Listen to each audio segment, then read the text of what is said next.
up, fill in the blank fam? Don't y'all want to go on a vacation? Because me and Kayla do. We certainly do.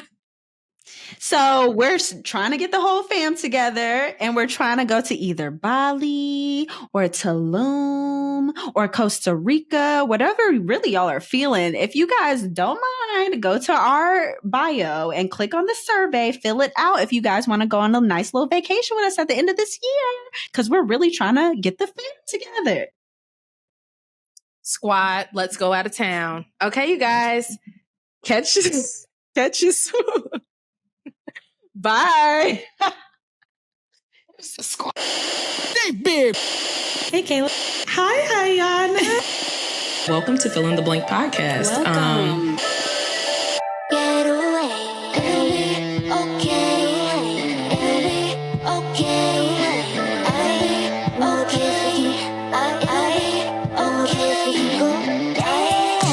place we can go. No place we can go. No place we can go. No place we can go. Get away. Fill in the blank. Hi, everybody, and welcome back to another week at Fill in the Blank podcast. What's up? What's up? Pew, pew, pew. How are you doing, Iyanna? I'm doing great. How are you doing, honey? I'm good. You know, I got a new haircut. Love The that hair for you. Gone. It looks good. Thank you. I really love it. I've been craving to get scissor happy again, so we really went there this time. Yeah. I actually feel that. I'm feeling the scissor happy thing, but I'm also just going through this phase where I give up on my curly hair and I'm really just feeling the straight hair now. So I'm freaking the reason done. for me to grow it out was for my curly hair so I can get it healthy again. But I'm like, honestly, I don't care. That's how I feel. I literally don't care. That's the thing. I don't care anymore. And I'm tired of trying to pretend like I care because I just feel like I was a natural girl before the girls were natural girls. And so I've been doing this. I'm not new to this. I'm true to this. I feel like I deserve my phase to fry and dye my hair if I want to. Fry it. Girl, fry it. Little sizzle ain't never hurt nobody. Well, I be in the mirror like... You see a little slug. Oh, yeah, like that. I just don't care anymore. And I really want everybody to release these ideas that everybody has to wear their hair natural all the time. It's just like, can we please release that, guys? You know, I will say, though, I really appreciated the phase of where people became obsessed with like natural hair and wearing their natural curls, because before that, I didn't even know how to wear my natural curls before the movement started. And then when I started seeing all this information, or just like started watching YouTube videos of like how people are doing their natural hair, I started to learn how to do my own curls, and it made me really appreciate my curls. But now I'm in a phase where I'm like, well, been there, done that. I know how to do it if I want to do it. I just don't want to do it. That's how I feel. I think that more than anything, and I know that this comment might make people mad, but it's just quite honestly the truth, is I'm tired of giving 12-year-old. Like I just can't with the natural hair, and I know that people are like, take it back. My natural hair does go with outfits, but no, it doesn't. Not for me. Some people do look good though. Some people look really good with their natural hair. I think for me, who already looks like a 12-year-old boy from the bottom down, I mean, from my chin down, like I have to be careful. And then like how you feel about natural hair is how I feel about like long hair. I'm like, let it go. Let it go. I look like that's kind of how I feel most of the time. I like my hair like shoulder length, but anything longer than that, I'm like, I can't do it. I'm not doing that. That's what I'm coming to acceptance of at this point. I just think that when my hair is above the shoulders, that's when I feel like my prettiest self. Like when it's long, it is pretty, like, but it's just, I don't know. It's just something about when it gets long that I just get overwhelmed, and I'm like, I need to cut it off. It needs to go. And I'm a very lazy person when it comes to my hair, so yeah, let's start there. Yeah, no, that's also a fact. I've been putting it back in that tired ponytail for months now, so I don't even have the option. How you know it's time for a change. Yes. Yes, very much so. That's how you know it's time for a change for real. Because all you be like, wow, I haven't worn my hair down. I haven't tried anything new. I haven't like. It's just been this It was beautiful little either ponytail. ponytail or fry it. No in between. I vote fry it. All right, Kayla. Well, you want to introduce the topic because it was your idea. It was my idea, was but it was kind of my idea, but you're the expert. I was just kind of like brought it up. I kind of just like brought it up just because, and I was like, oh, this will be fun because we like to do these type of like deep dives into who we are from quizzes and stuff. So today we're going to talk about the Enneagram. Is that how you pronounce it? That's how you pronounce it. Yeah. So, do you want to explain? Because I know that What you the did. Enneagram is?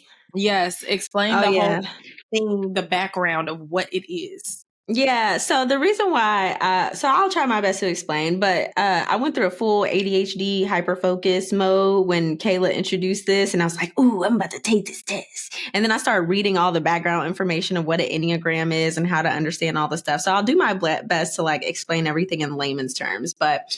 The Enneagram basically describes the diagram, which is supposed to describe like your personality type. So the way that okay, first of all, I would highly recommend if you're listening right now to take this test, and so you can actually have something to reference and understand. So the way that the diagram looks like, it's a perfect circle, and it has 1 through 9 numbers all around the circle like a clock. They're evenly spread out. So it's like 1 through 4 on one side, 8 through 5 on one side, and 9 right at the top. Then there's like a equilateral triangle in the middle, and then all of these lines connecting the numbers, straight lines connecting the numbers. It's hard to explain, but nonetheless, that's what it looked like. If you look at a picture, you'll get what I'm talking about. So each of the numbers are associated with a specific personality type.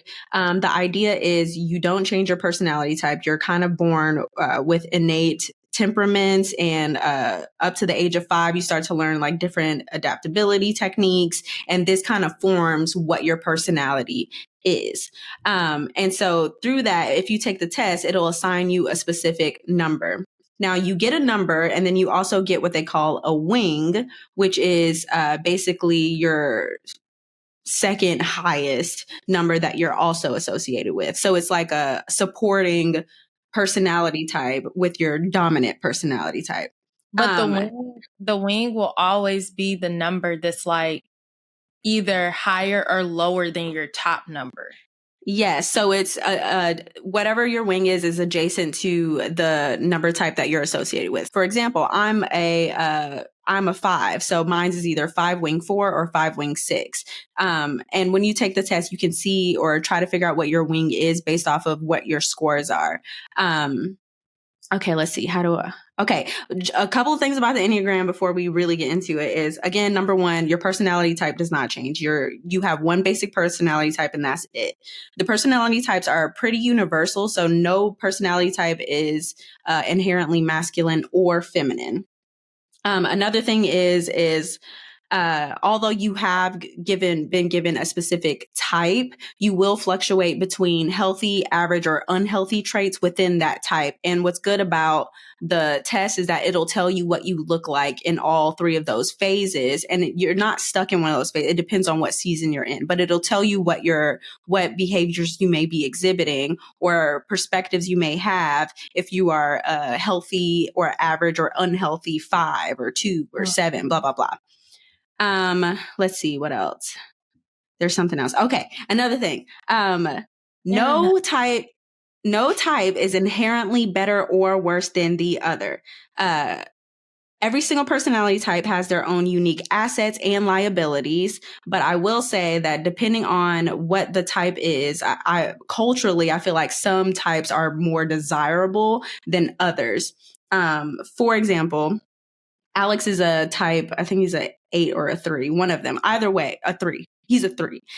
3, I'll read it later, but 3s are they're like really like go-getters. They're like, super charismatic people. I feel like people would see that and be like, oh, I want to be more like that type. The idea though is you learn what your type is, you learn what your strengths and weaknesses are, and you have unique things to you specifically. You're not supposed to try to become imitate another type. The idea is to become your ideal best self. And that's the point of taking the test. So you can learn more about yourself or the people that you love and kind of, see in what ways you can utilize the test. Okay. Next we can get into I'm like teaching a session over here. Y'all, I promise really eventually we'll start talking about our actual personality, but I want you guys to get a feel for like what the Enneagram actually is. Okay. Next, we can talk about the instinctive centers. The instinctive centers are these 3 centers labeled literally instinctive center, the feeling center, and then the thinking center. Each center consists of 3 different personality types. If you look at the diagram itself, it's split into like a little triangle thing. So 8, 9, and 1 are in the instinctive centers. 2, 3, and 4 are in the feeling center. And then 5, 6, 7 are in the thinking center. What that means is that, for example, 2, 3s, and 4s typically lead with their feelings, while 5, 6, and 7 lead with their mind, and 8, 9, and 1 lead with their instincts. So that'll also give you a feel for like where you are. And then there's also the dominant emotion of each center. So 2, 3s, and 4s lead with shame. 5, 6, and 7 lead with fear. And then 8, 9, and 1 lead with anger or rage, which is actually also very accurate because, Kayla, we talked about the fact that we both lead with shame. Mm-hmm. Not the best. Not the best. Okay. And then last but not least, we can get into... we've already talked about the wings. Again, the wing complements your personality. It's sometimes very different than your basic type. Like mine's are very different. 5s and 4s are completely different because one's a thinker, one's a feeler. But that just goes to show like my personality is pretty split. I'm a heavy thinker and a heavy feeler. So we've already discussed that. Okay. And then last but not least, finally, we can get into the good stuff. Last but not least, there's the direction of growth and stress. So what this is you'll notice in the diagram, there are arrows. This explains the lines in the circle, but there are arrows kind of going from in a specific order. So it goes from 1 to 4, 4 to 2, 2 to 8, 8 to 5, 5 to 7, 7 to 1, and then it starts all over. So the idea of that is like 1 to 4 is the direction of stress. So if you're a 1 and when you're stressed, you could behave like a unhealthy or average 4. Does that make sense? Yeah. Okay. And now let's say you're a 4, the opposite direction, you could act like a healthy or average 1. So depending on so you see what I mean? The direction of the arrow. Again, guys, if you see this diagram, it'll make sense. So now we can get into the good stuff. Kayla, you are a type 2. I am. With a 3 wing. Mm-hmm. And it looks like right now, because 4, wait, hold on. Because is it 8 or is it 8 or 4? So 4 is your second highest number, which means at the moment you're also displaying a lot of healthy traits of a 4 because you're in a growth mindset. You look a lot like a 4 sometimes. I definitely agree. I think I give off 4 energy because 4s are the individualists. They're the ones that are like, woe is me. Nobody gets it. I need to be so different in the world so that nobody can be like me. And I think that is one of my biggest challenges, and it always has been because it's actually not it's actually not a bad thing though, Kayla. You're taking on all the healthy traits of a 4. It's not even the unhealthy ones. Okay, I can tell you. Let me see.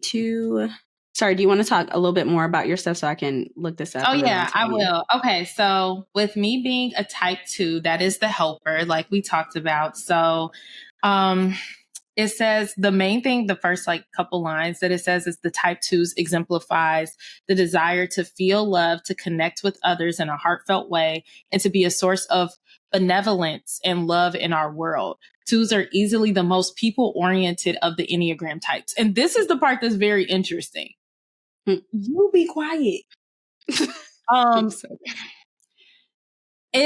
it's interesting to me because of the fact that like I am people oriented. Like I care about people and I feel like connection with people is such a major part of what I do. But like, I'm also very like, that's where the 4 comes in. And I think that that's why they're scored so closely because my type 2, I scored a 23, but for type 4, I scored a 21. And type 4s are typically not people type people. Like they don't want to be around people for real. They want to be alone. They want to be just like kind of emo, like I'm in the Not corner emo. somewhere. No, that's kind of how they I was looking up different stuff about how they describe 4s and they were saying They're how loners. yeah, they're kind of loners. And I definitely go into that mode a lot, which is why I think I'm scored so closely.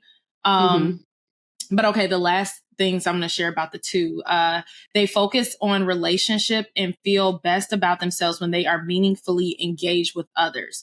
They want to share the good in their lives and genuinely enjoy supporting others with their attention and care. And yeah, that is about me.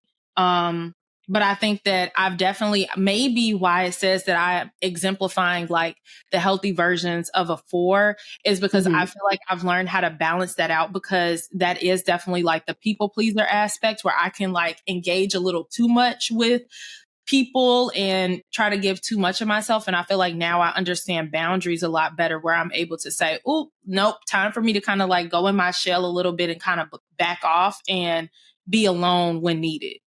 Okay. Yeah. Okay. Well, and then also you're in this shift right now where your career's changing and also 4s are known to be pretty romantic too. They like romanticize things. So maybe like with your new marriage and stuff, like it's just like shifting where you're thinking a lot like a 4, although of course your basic is still a 2.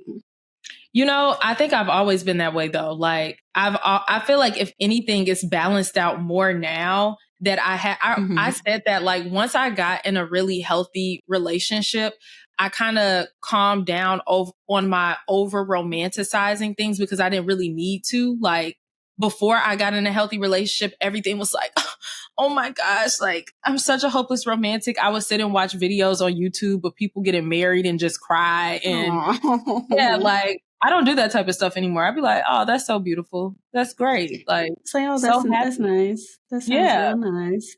Okay. That's beautiful. So it says here, when 2s are healthy and in balance, they really are loving, helpful, generous, and considerate people. I'm working on the generous part. Generosity is really difficult because it entails like releasing something of your own. I think that's hard to do, especially as for only children. Man, I think that that's the thing that kind of stops me from feeling fully related with the 2 because I definitely have sometimes I go into modes where I'm like, I could extend myself a little bit more here, but I really don't feel like it. I'm just not going to. I'm going to back off. That's fair. I don't think So there's I think anything wrong with that. But and I think that that's also me being the recovering people pleaser where it's like just overcommitting yourself to stuff. And then you're like, damn, why did I say that I was going to do that? And why did I say yes to that? And I don't want to do that at all. Like just being overcommittal and saying that you'll be there for people when you haven't really shown up for yourself. Yeah. Yeah. Okay, so my types are my 2 highest are 4 and 5, which is why I know I'm a 5-wing 4. I thought at first like I may be a 4-wing 5, but the reason why I know that's not true is because of my other higher scores. So my let's see, 4-wing 5. The other high score that I have is a 7, which means the place that I'm in right now. What is the the enthusiast? Yeah, so this is kind of bad, but it's because if you look at the relationship of 5 to 7, it's actually that means I'm in a period of stress. Oh, yeah. So that's not because if you look at the direction of the arrows, it'll tell you exactly where you are. So it means I'm in a state of stress right now, which makes sense to a degree because I'm in a new relationship and it's just bringing up a lot of new things for me. So I'm doing a lot of adaptability and adjusting. Let me make sure I understand this. So like from your number, right? When you're talking about the integration. So like my number right now for integration is 6. And then I have the 2 different numbers going, like 3 for stress and 9 for growth.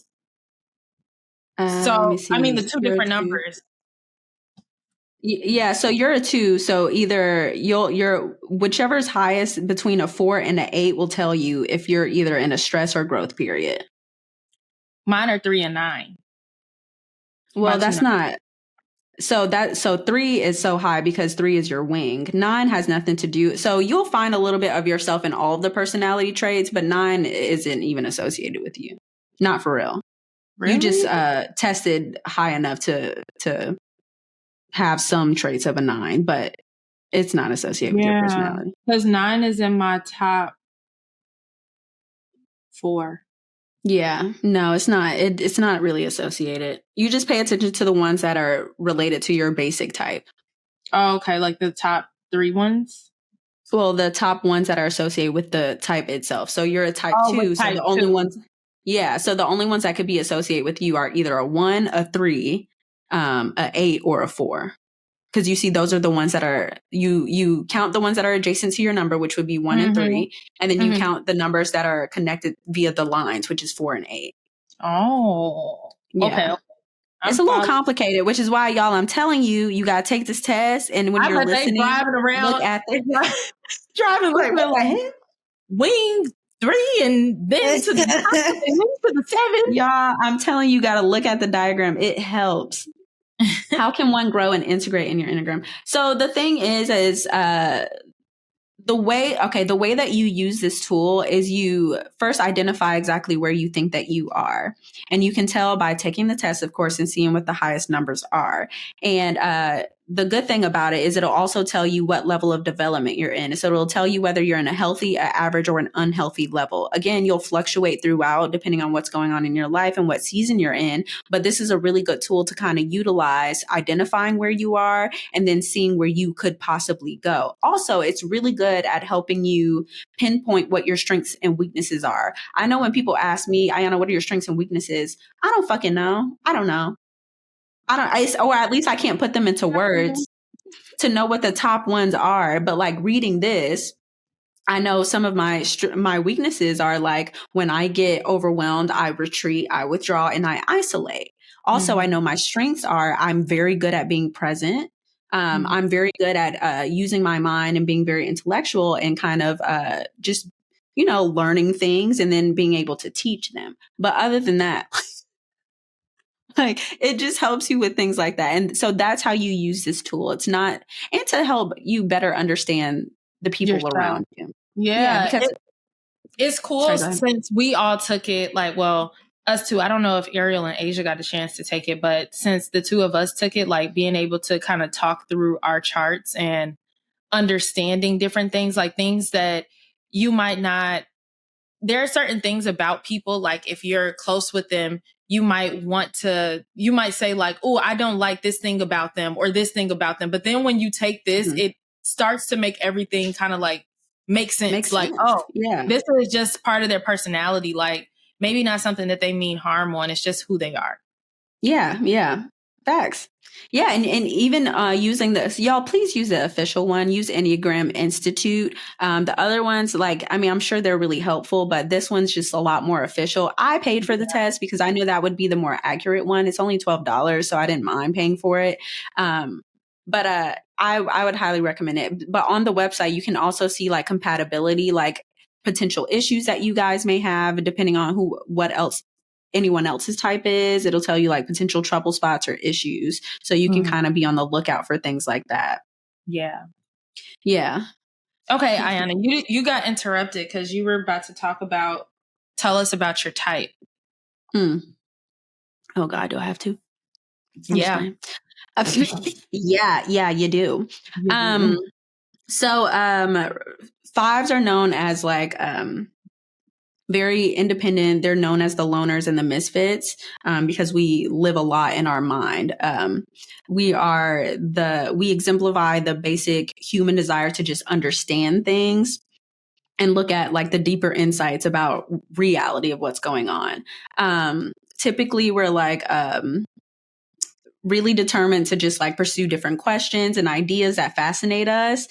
So much so that sometimes relationships and like financial things aren't really important to us, which is, yeah, that's a flaw of mine. I've had to learn throughout the years to kind of be a lot better with that and really value and look out for, the relationships and people in my life. And that's where my type 4 wing was able to kind of like kick in and really be, what's the word I'm looking for? Complementary to who I basically am. Let's see. The downside is the capacity of concentration that I have.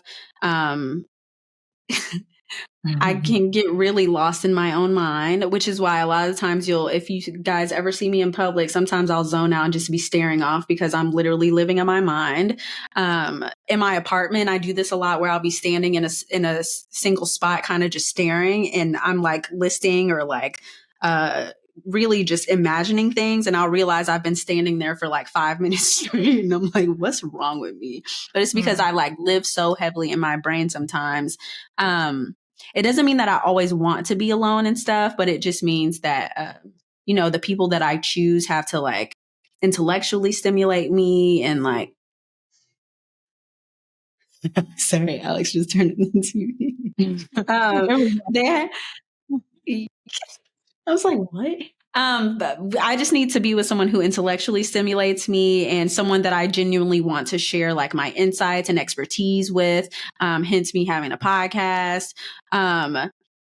Let's see, there was something else that I thought was hilarious. Is that they also enjoy sharing their findings with others, and their observations of life's contradictions and absurdities are often served up with a whimsical sense of humor. Yes. Yeah, that's me. I You're cope like with that humor. about- Yeah. That's definitely me. Biggest flaw is I have a fear of incompetency, which I've already actually said. I didn't even have to take the test to know that, but I love that. Let's see, relationship issues. I have those because, whenever someone else is feeling things, a lot of times I feel intruded on. I feel like my privacy and my time alone is being intruded on. If someone else has like a lot of emotional needs, I'm like, chill. And it makes me want to like withdraw. And then I have to pause and be like, bitch, calm the fuck down. Yeah. I have an issue with rejection. And Me that makes too. me retreat. That's a big part of my type as well. The rejection. Yep, rejection. It's because we live in the shame shame center. Yeah. Well, my type 4 lives in the shame, but also my type 5 lives in fear. So I have both fear and shame kind of ruling a lot of what I do and feel, which is very true. Dang, so do both of my types live in shame? Because I'm a 2 and a 4. Oh my God. Yeah. That's the reason why I'd be like, literally both of them. A lot of times I can cut off contact with people or withdraw in like deep isolation. I haven't been doing that as much. I've been doing really good in the past like year and a half, 2 years. But that used to be my go-to thing, like for real. But yeah, I mean, that's pretty much the gist of my type. There are things that I do or feel when I'm unhealthy. It says, I don't even want to read that because I feel like that's where I am. It's a little too much exposure. It just says apparently we overcompensate by like doing different things when we're stressed. I actually do the complete opposite and I shut down. And I think that has more to do with my, oh, wow. What? Sorry, I'm reading it. It says at times, usually quiet 5s may become very talkative, impulsive, or flighty when they're under stress. That would where explain is that part at for you? That's all of last year. That's under the personality dynamics and variations, where it says like 5 goes to average 7 or 5 goes to average 8. Something that you were talking about that also kind of resonates with mine is on that rejection note. Mm-hmm. It talks about my hidden side, like being a 2, and how it says, although on the surface 2s appear to feel at ease with others and to be a source of emotional substance for the people in their lives, they also suffer from well-hidden feelings of rejection. Wow. 2s expect people to not want them around, and they often feel that they need to be extraordinarily kind and supportive to get people to accept and love them. This is me. to a T. Like they just read built. That's how I am. And I think that that's the reason why a lot of times, like, it keeps going back to that whole like conversation about vulnerability versus transparency, where like, even if like I'm having like a bad day or if I have emotions that I'm feeling, I won't necessarily like portray them to other people for the sake of like wanting to make other people comfortable. Like I don't want to burden people with my emotions or how I might feel. So I'll just put on like the, hi, like, how's it going? Everything's good. And I'll do this whole like damn near performance and then I'll go home and like cry in my bed and nobody will know. And then we have the same thing, but except instead what I do is I just don't say nothing at all. Just withdraw. Wow, that's crazy. While I overcompensate and I like really try to push it. Like if I feel like some form of rejection, I feel like that makes me try a lot of times like even harder to connect in some type of way. I withdraw. Wow, that's crazy. I love this thing because it really does kind of help you pinpoint like, wow, I actually really do have that habit. Like that's crazy. Yeah. You know what's weird reading this? It says under stress is when I'll either get really, really high strung and like I'm like super flighty and like impulsive and stuff and hyperactive. But then it says when I'm like kind of in security mode, it says I'm a little bit more forceful with my boundaries. I'm feisty. I'm argumentative. Like, and that's so funny though about you, because I always kind of deem that part of your like your fire sign. Like because you're a fire sign, I've seen those two opposing sides of you where you could be either like like aloof, like I'm not saying anything, like I really don't care, it doesn't matter. And then the other side of you is like, what the fuck? Like hell. It's like one or the other. It's crazy how I can just be complete opposite like that. It says when I'm at my healthiest though, I'll just be a lot more kind of full of energy and like confident and just a lot more grounded, courageous, wise. That's so interesting.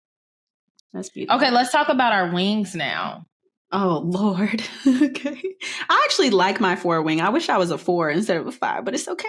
I like that I'm a wing 3 because I think me being a wing 3 really ties everything up about me, because I do have this aspect of me about like the 2. And then the fact that the 4 is my second makes a lot of sense. But me being a wing 3, that is where it's like, okay, this makes sense. This makes sense. So tell me about your wing 3. What are 3s? Like what? So when you see recognizing 3s, read that first sentence. 3s are the achievers. So, I think that it's so funny because I think that my 4 being like the second highest, like damn near tied with my number 1, fights against this part of me that I'm the achiever, because at their best, 3s are inner-directed, authentic, modest, admirable, well-adjusted, gracious, interested in others, and self-accepting. And generally, 3s you are have a lot of those traits. Yeah, I think so too. But generally speaking, 3s are effective, competent, adaptable, goal-oriented, ambitious, organized, diplomatic, charming, into performance, and image conscious. So some of these things are yes about me, but some of the things I feel like my other pieces really just like X that out, like, nope. But that's why I say like your type 2 is like that's your dominant personality, and that type 3 is supposed to be complementary. But I mean, but look at what you're capable of being. Yes, I know, and that's the part that it's exciting for me, because to see that, okay, I can be goal oriented, I can be inner directed if I like focus. I already know that I have the ambitious thing, but it's just kind of hard for me sometimes to get like down to the nitty gritty and get super goal oriented to get the things done that I need to get done, because I get so overwhelmed with all of the thoughts and the ideas that I have that I just kind of like tap out of that side of it. Yeah. Oh. So yeah. I'm trying to see what else this says.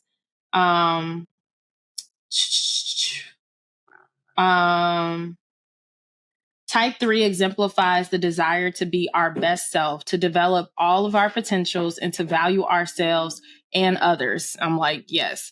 3 are the stars of the personality types, people of tremendous drive, ambition, and belief in themselves. 3s want to excel, to be the best at whatever they do, and they are willing to put in the effort it takes to do so. Yes. Beautiful. I want to be the best. And this is the issue though, because I get so many ideas and I don't know what part of me that comes from, but I get so many ideas that sometimes it's hard for me to center myself to like be masterful at something, because I get another idea and then I get like distracted. That might just be the ADHD, honestly. Yeah. It's like there's more come into play here. There's some more things. I don't know. But yes, so that's my wing, and that makes a lot of sense. I think it's exciting to think about like what I can grow into, and just kind of like helps me to see like, okay, like if you really center yourself and focus yourself, like you have these capabilities to do these things. Okay. So what That's about beautiful. yours? What about your So wing?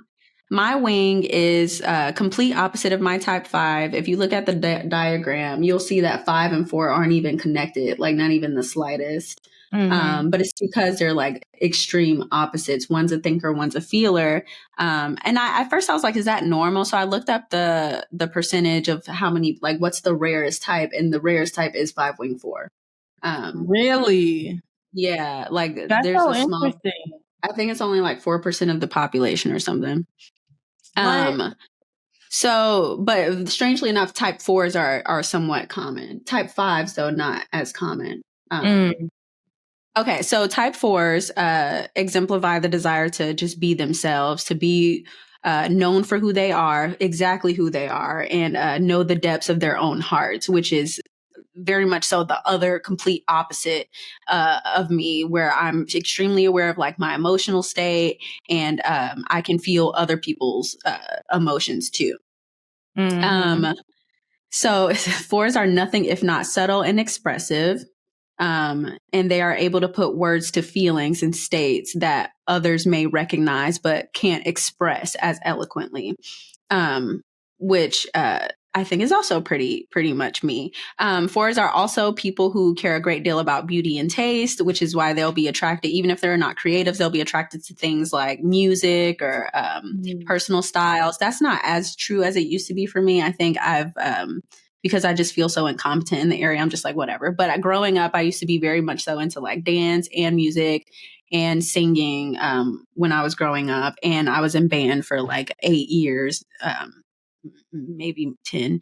And I was really good at it. I should have gotten Tell a everybody scholarship, what but you used to play. What did you play in band? I played flute and piccolo, and I started to learn oboe, but I didn't have enough time because it was my senior year.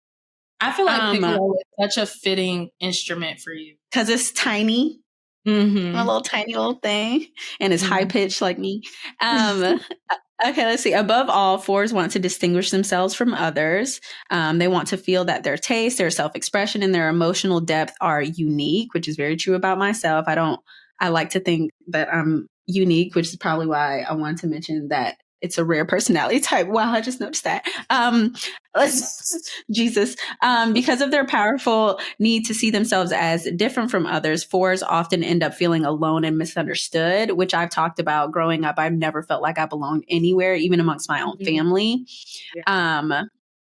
Let's see what else. We have a tendency to be so different, or want to have a need to be so different, that we alienate ourselves, which is very much so within my 5 and 4. But in brief, 4s want to express themselves and their individuality, to create and surround themselves with beauty, to maintain certain moods and feelings, to withdraw and protect their vulnerabilities, to take care of emotional needs before attending to anything else, and to attract a rescuer who will understand them, which is probably why I'm with Alex. Because he meets that need. His personality type is very complementary to mine. That's so interesting. I'm going to have Marcus take this, and he's probably going to be sick of me because I've had him take 5,000 gazillion of these. I know. Things. And they do not be caring. They be like, what? Like, and then you'll just be telling them all about like their own personality type. They're like, oh, okay, that's nice. That's kind of how I really got about teledipity. Like, that's the thing that really did it for me, was teledipity. Yeah. Oh, teledipity. And I just take Marcus's phone. I'm like, show me your stuff. And I'll just read him his forecast. I'm like, look at what it says that your weekend is going to be like. This is good information. I know he'd be looking at you like, what? What are you talking about? What are you talking about? Okay, relationship issues that I may have. Ooh. So it says fours focus a great deal on their time and attention in their relationships, which is very true of me. I get very absorbed in my relationships once I get into one. But it does say we have a tendency to sometimes be self-absorbed and uninterested in other people's feelings when we feel overwhelmed, which sucks when it's in combination with my type 5 because I withdraw when I feel like there's too much expectation on me. We also have a habit of idealizing our partners, which is also very true. I tend to put, if I like really respect my partner, I tend to put my partner on a pedestal, which I have to constantly check myself for because I look at all of their traits as good and my traits as bad.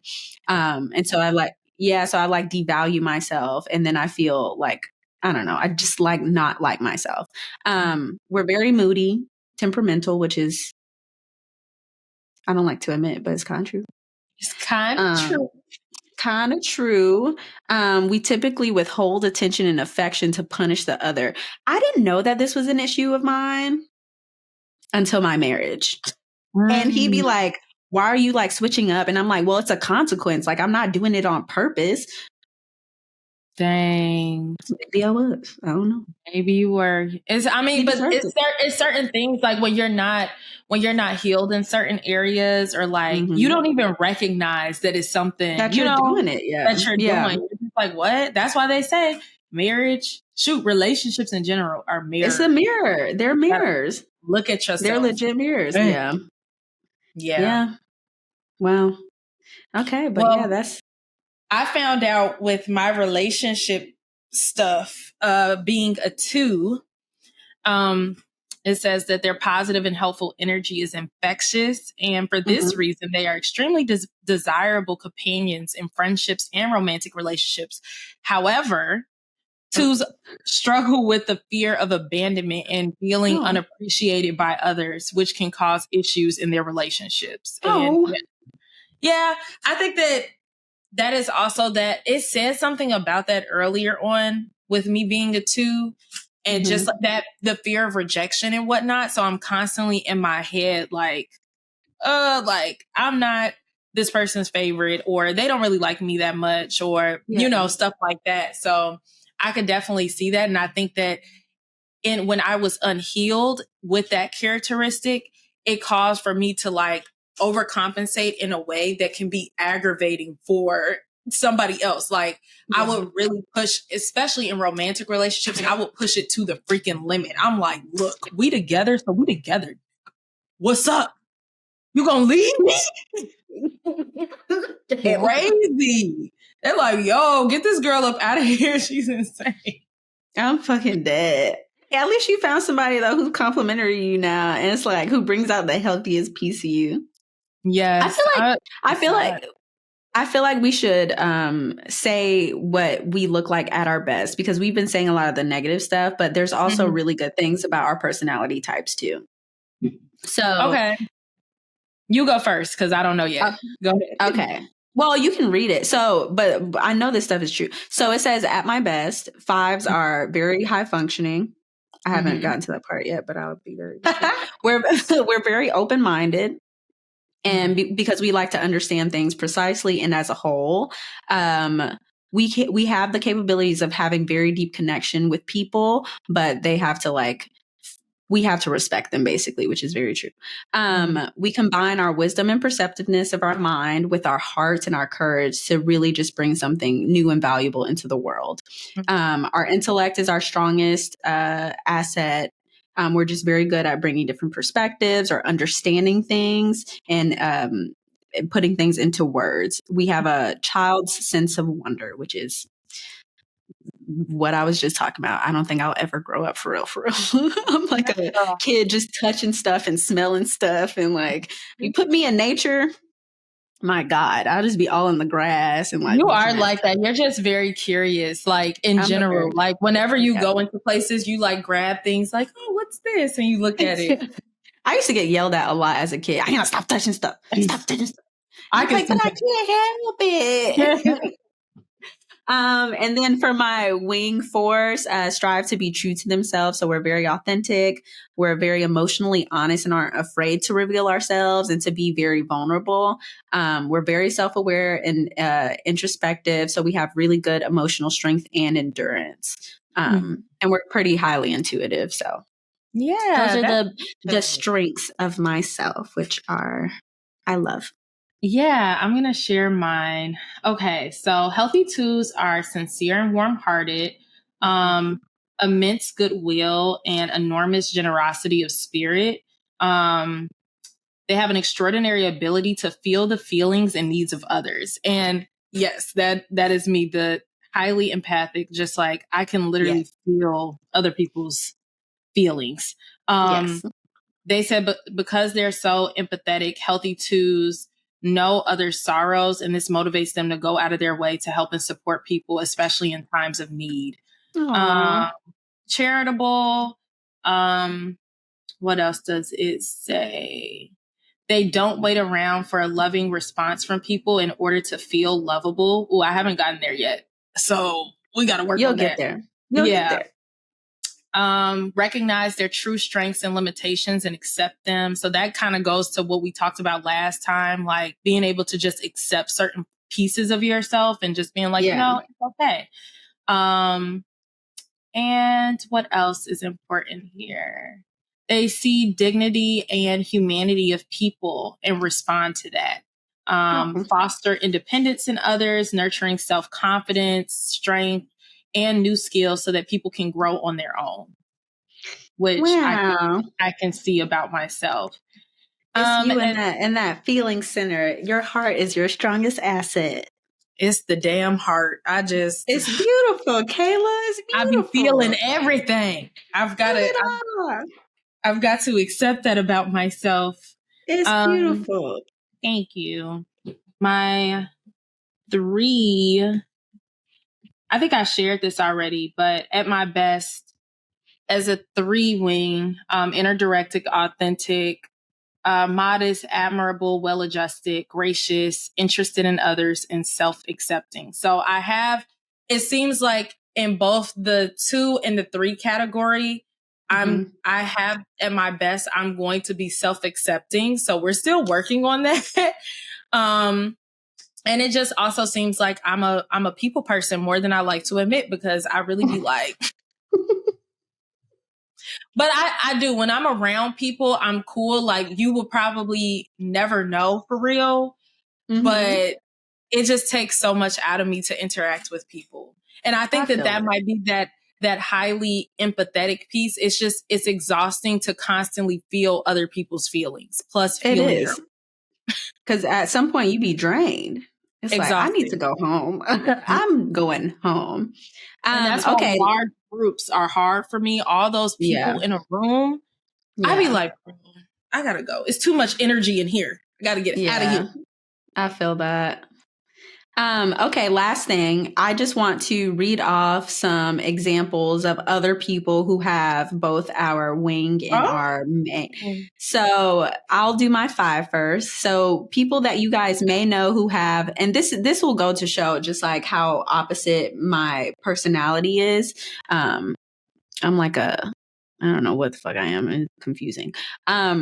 So personalities similar to my 5, Bill Gates, Mark Zuckerberg, Albert Einstein. The fuck?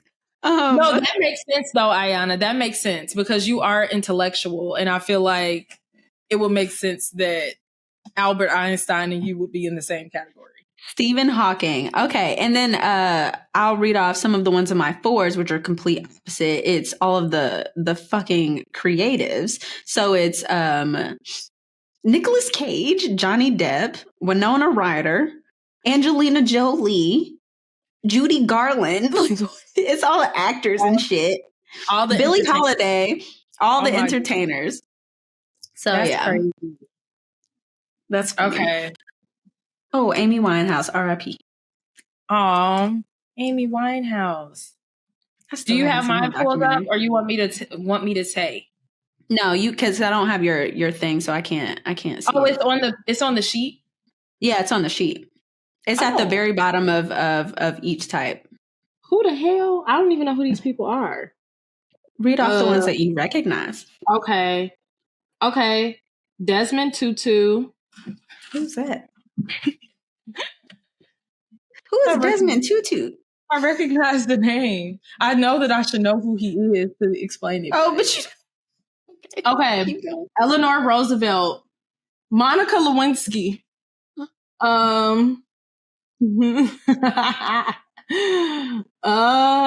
Stevie Wonder. Okay, Stevie. we're getting in a good section. Paula Abdul. And yeah, that's all I got. Somebody from Star Trek.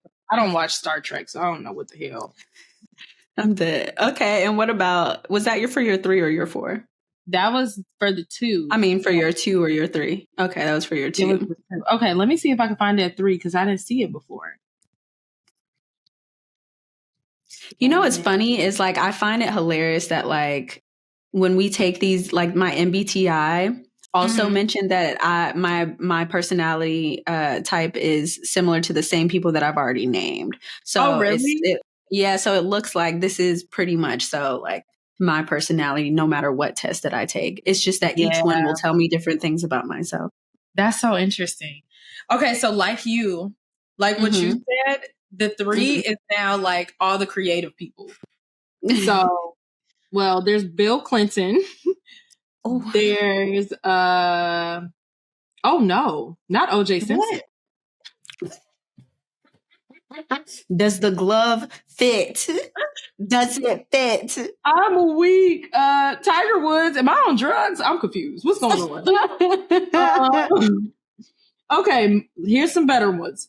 Madonna, Whitney Houston, questionable, but yes. Not Will Smith. Will Smith? No, Whitney Houston. No, I'm reading it. Will Smith is on here too. Oh. The only reason why I see it is because type 3 is Alex's personality, so I can see his thing. Yeah. Okay, I have Justin Lady Gaga. Oh, Elvis. Yeah. Come on, Elvis. Lady Gaga, Taylor Swift. Taylor Swift actually makes sense to my personality type. Jamie Foxx, Reese Witherspoon, Anne Hathaway. Yeah. Okay. Yeah, I'm concerned. Ariel says that she's concerned for me, and I am as well. So, man. So what I read about 3s is like 3s usually obsess over certain things so much that they could like end up addicted to like drugs or caffeine or like. Oh, I'm addicted to caffeine. It is I. Feel like it's me. It's me. I literally cannot get my day started off the correct way without caffeine, a cup of coffee. No. Mm-mm. And I've just accepted it as my vice. I'm like, it's okay. It's just my vice. Okay. It's fine. It's okay. You got to do what you got to do to get through the day. Okay? But I also am I'm not the type of caffeine drinker that I drink multiple cups of coffee in a day. Like I will only drink. I'm not that bad. I just drink one. Pick me up, a little razzle dazzle. Okay. All right. Well, yeah, that's it. That's fun. That's it, folks. That's all. Hearing us ramble about Enneagrams. Please, y'all, take this test. I promise you it's going to be beneficial. Take the test. We'll leave the link of the one that we used and also some free ones if you don't want to pay for it. We'll link some of those too so you all can take the test. And then we can maybe talk about what y'all got in the comments. Yeah, maybe I'll go on live if somebody needs help kind of deciphering what they're thinking. Yeah, because it's a lot. It's a lot. It's a lot. It's a lot, but once you kind of read what the Enneagram is and the basis of it, you can better understand the results. Yeah. So hopefully my explanation helped once you guys did take the test and you guys are like reading. You're like, oh, okay. Yeah. I recognize some of those words. Right. Alrighty. Well, I guess that's all. Next time we are 110% going to do a listener submission. So, because I saw some really good ones, but we just are probably out of time today to be able to really like give it the full attention. That's fair. We can do a whole episode if we really could, because it's been a minute. So get your listener submissions in today. The link is Mhm. in the bio of our Instagram page. So you could just click on the link and it'll take you to the Google Forms where our listener submission box is located. And you can follow us on all the socials. On TikTok, we are Fill in the Blank Pod. On YouTube, you can watch our lovely faces at Fill in the Blank Podcast. Please, you all like, comment, and subscribe on there. Let's get the followers and the engagement up. And also, when you listen to the audio, make sure you leave us a nice comment there too. On Instagram, we are Fill in the Blank _ I am It's K.G. And Iyanna is Iyanna the Amor. We love you guys. Thank you so much, and we'll catch you next time. Bye. Bye.